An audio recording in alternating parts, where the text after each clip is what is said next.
প্রিয় ভিউয়ার্স, শখের রাজা শেখ আমারের পক্ষ থেকে আমি জিতেন্দ্র পাল সকলকেই প্রীতি ও শুভেচ্ছা জানিয়ে শুরু করছি আজকের নিত্য নতুন প্রতিবেদনটি। আশা করি সকলেই ভালো আছেন, সুস্থ আছেন। ভালো থাকেন, সুস্থ থাকেন, এই কামনায় আমি সর্বক্ষণ করে থাকি। যাই হোক প্রিয় ভিউয়ার্স, আজকের আলোচ্য বিষয়, যে সকল ভাই বোন লেখাপড়া করতেছেন এবং লেখাপড়ার পাশাপাশি লেখাপড়ার খরচ যোগানোর জন্য কিছু পরামর্শ দিব। আরেকটা বিষয় হচ্ছে, যারা চাকরি প্রত্যাশী, চাকরির জন্য খোঁজাখুঁজ করতেছেন, চাকরি খুঁজ করেন, এটা ভালো, কিন্তু চাকরির ফাঁকে কি করবেন সেটার জন্য একটু পরামর্শ দিব। যাই হোক প্রিয় ভিউয়ার্স, যারা আমার চ্যানেলটি এখনও সাবস্ক্রাইব করেন নাই, আমি একজন নতুন উদ্যোক্তা হিসেবে আমার চ্যানেলটি সাবস্ক্রাইব করে আমার চ্যানেলটি পাশে থাকার জন্য অনুরোধ রইল। আজকে এই বিষয়টা নিয়ে আলোচনা করব। আর একটা বিষয় নিয়ে আলোচনা করব। আমাকে কয়েকজন ভাই এই প্রশ্ন করলেন যে আপনার 14টা হাঁসে ডিম দিতেছে, ডিমগুলি বিক্রি করে দিলেন কেন? এই দুইটা বিষয় নিয়ে আজকে আলোচনা করব এবং গুরুত্বপূর্ণ ভিডিও। আমার কথাগুলি না টেনে ধীরে সুস্থে আস্তে আস্তে শুনেন, হয়তো বা উপকারে আসতে পারে। যাই হোক প্রিয় ভিউয়ার্স, পরন্ত বিকেলের শুভেচ্ছা জানাই। যে সকল ভাই বোন বন্ধুরা লেখাপড়া করতেছেন, লেখাপড়ার ফাঁকে ফাঁকে আপনি ইচ্ছে করলে 5টা 7টা 10টা হাঁস দিয়ে একটা কামার তৈরি করেন। লেখাপড়ার ফাঁকে ফাঁকে একটু পরিচর্যা করেন, দেখবেন আপনার ভালো হবে। লেখাপড়া করেন, স্কুলে যাবেন, কলেজে যাবেন, যান। সকালবেলায় যদি হালকা 4-5টা হাতা ঘাস বা 1 ডাকি ঘাস যদি কেটে আইনে রাইখা দিতে পারেন, জাল দিয়ে ভেট দিয়ে এখানে ঘাসটা ছিটায় রাইখা দিলেন, ঘাসটা খাবে। হালকা কোড়ার দানে মিশিয়ে দিবেন, খাবে। একটা বলের মধ্যে ভাতে আর কোড়ায় মিশিয়ে দিবেন, খাবে। ধানে আর ভাতে মিশিয়ে দিবেন, খাবে। আপনি স্কুলে চলে গেলেন, কলেজে চলে গেলেন, চলে যান। বিকালে আসলেন, বিকালে এসে ঘন্টাখানেক সময় পানিতে ছেড়ে দিলেন, রাখলেন, আবার সন্ধ্যার আগে আগে ঘরে নিয়ে আসলেন। এই অল্পটুকু ছাড়ার মাধ্যমেই আর আটকানো অবস্থায় যে প্রচুর পরিমাণে খাদ্য পাবে, বলের মধ্যে পানি পাবে, এতেই সে থাকতে পারবে, চলতে পারবে। আর যদি ছাড়ার মতো কোনো জায়গা থাকে, সকালে ছাইরা চলে যাবেন। এখন বর্ষাকাল, এখন ক্ষতি করার মতো কোনো ধান বা রুয়া বা জ্বালা কোনো কিছুই নেই, কয়েকদিন পরে হবে। চলে যাবেন, আইসা পর্যায়ক্রমে আস্তে আস্তে ওদেরকে খাওয়াইতে চেষ্টা করবেন।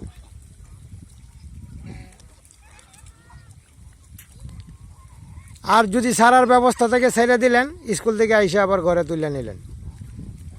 এতে করে আপনার অনেকটাই বেনিফিট হবে। যদি 10টা হাঁস থাকে, 100 বাচ্চা আছে, 100 বাচ্চা 4 মাস যদি লালন পালন করেন, 1.5 লক্ষ টাকা বিক্রি হবে। সারা বছরে প্রাইভেট খরচ, খাতা খরচ, পোশাক খরচ, এমনকি আপনার বিদ্যালয়ে বা স্কুলে আসা যাওয়ার খরচ, সাকুল্য খরচ এই কামার থেকে বহন করতে পারবেন। আর একটা বিষয় বলি, যারা চাকরির জন্য আবেদন করেন, একটা আবেদন করতে গেলে 200, 250, 300, 400 টাকা, ইন্টারভিউ দিতে গেলে 1000, 2000 টাকা নিতে হয়। আর আবেদন করলেই যে চাকরি হবে এমন কোনো কথা না, পরপর করতে হয়, পরপর যাইতে হয়। এতে করে আপনার একটা সুযোগ সুবিধা আসবে, যদি একটা কামার থাকে, 210টা হাঁস থাকে। এইখান থেকে আপনার যে বেনিফিটটা আসবে, সেই বেনিফিটটা দিয়ে আপনি আপনার ইন্টারভিউ বা এই আবেদন করার যে খরচ বা আসা যাওয়ার যে খরচ, এই খরচটা এখান থেকে পোষাইতে পারবেন। যাই হোক প্রিয় ভিউয়ার্স, আমার হাঁসগুলি এখন এলোমেলোভাবে আছে। এই যে দেখেন, এই যে দেখেন, অনেক দূর পর্যন্ত আছে, এই যে বাড়ি পর্যন্ত আছে, এই যে দেখা যায় দূরে, এইখানে এই পর্যন্ত আছে, এইখানেও আছে, এইখানেও আছে। ওরা কিন্তু এখন ছড়িয়ে ছিটিয়ে আছে, যার দরুন একসাথে ভিডিওগুলি করতে পারতেছেন। এই যে দেখা যায় পুরা হাওর বিস্তৃত। এই গেল 2টা পদ্ধতি আর একটা পদ্ধতি হইলো যে আপনি চাকরিও করার খোঁজ করেন না, লেখাপড়াও করেন না, বেকার ঘুরতেছেন, বিদেশ যাওয়ার চিন্তা ভাবনা করতেছেন, তাদেরকেও আমি এই উপদেশটুকু দিই, আপনি কয়েকটা দিয়ে শুরু করে 1 বছর লালন পালন করে দেখেন আপনি লাভবান হন কিনা। যদি হন, পরে আর খুঁজতে হবে না, বুঝাইতে হবে না, করতে হবে না, আপনি নিজে থেকেই করবেন। এই গেল একটা বিষয়। আর দ্বিতীয় বিষয়টা হচ্ছে, আমাকে বেশ কয়েকজন ভাই কল দিয়ে জানতে চাইছেন, আপনার 12-14টা হাঁসে ডিম দেয় বা ডিম দিয়েছে, আপনি ডিমগুলি বিক্রি করে দিলেন কেন, বা বিক্রি করার জন্য ইউটিউবে অ্যাডভার্টাইজ দিলেন কেন, বাচ্চা ফুটাবেন না নাকি ডিমের সমস্যা? আমার এখানে পর্যাপ্ত পরিমাণে হাঁসা আছে বা ছেলে হাঁস আছে, আমার এখানে ডিমের কোনো মিস নাই, নো মিস লটারির মতো। কারণ 100 হাঁস দিয়ে 10টা ছেলে হাঁস দেওয়া যায়, অর্থাৎ 10টার জন্য একটা। আর আমি 3টার জন্য একটা ছেলে হাঁস দেওয়া রাখছি। এখন এই বছর যে নতুন হাঁসাগুলি হয়েছে, বেশি হয়েছে, এখন প্রায় 2টায় একটা হবে, 2টায় একটা, তাহলে মিস যাওয়ার কথা না। কিন্তু আমি একটা হিসাব করে দেখলাম, আমার 14টা হাঁসের 10টা করেও যদি বাচ্চা ফুটে, তাহলে 140টা বাচ্চা ওঠার কথা। যদি 2, 4, 5টা, 10টা বা 20টা বাচ্চা যদি ডিম নষ্ট হয়, 120টা বাচ্চা ফুটার কথা। যদি 120টা বাচ্চা ফুটে, 120টা বাচ্চার জন্য আমার একটা কাজের লোক রাখতে হবে। যেহেতু বর্ষাকাল, এমনও হয় সারাদিন বৃষ্টি থাকে, দুপুর সকালে ভালো, 9টা-10টায় বৃষ্টি, আবার 9টা-10টায় ভালো, 12টা-1টায় বৃষ্টি। অত কখন বৃষ্টি নামবে আর কখন দিন ভালো থাকবে এটা বলা যায় না। যেহেতু বর্ষাকাল, চারিপাশে পানি, সবুজ ঘাসের একটু সমস্যা, পানির মধ্যে ঘাস খাওয়াইতে হবে। পানির মধ্যে বাচ্চা নামাইলে বাচ্চা মারা যাবে, বৃষ্টিতে যদি ভিজে তাহলে বাচ্চা মারা যাবে।